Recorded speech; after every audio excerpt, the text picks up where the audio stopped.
गुरुप्रसाद साहू सब inspector excise डोलीपुर अबागर थाना। आज आम व्यासनगर म्यूनिसिपालिटी एरिया रातरपुर पहंगा पाखापाखि सब पाखापाखि टोटाल सब एरिया चढ़ाऊ करूँ। आम चित्तरंजन साहू जो राउतरपुर ना बहुत कम्प्लेन थी आगुरी बहुत थर ना अभियोग होती आगुरी से अरेस्ट होते। आज सकाल आम पेट्रोलिंग करता समय से घर पाखे जो सारुबुदा अच्छी से सारुबुदा पाखे से मद गुड़ा लुचाऊे। आम हठात सन्ध्या अटकैलु अटकई पाखु 90 लिटर मद रिकवर होती। बाकी मुंडमाड़ी आम आज सकाल भी पेट्रोलिंग कर रेड करूँ। सुमित्रा जेना स्वामी ना है संजय मल्लिक भी अरेस्ट हो 70 लिटर मद बाहरी।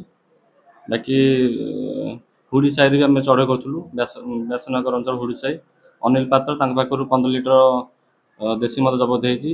आगु जो आसूसी काली पूजा लक्ष्य करी आम जोरदार चढ़े भी करूँ आगू जहाँ भी कम्प्लेन हम सागे सागे कम्प्लेन भी करूँ। दही PR number 167 PR number 168 PR number 169 तीन पृथक भाव मामला रुजु कर कोर्ट फड़ा कर।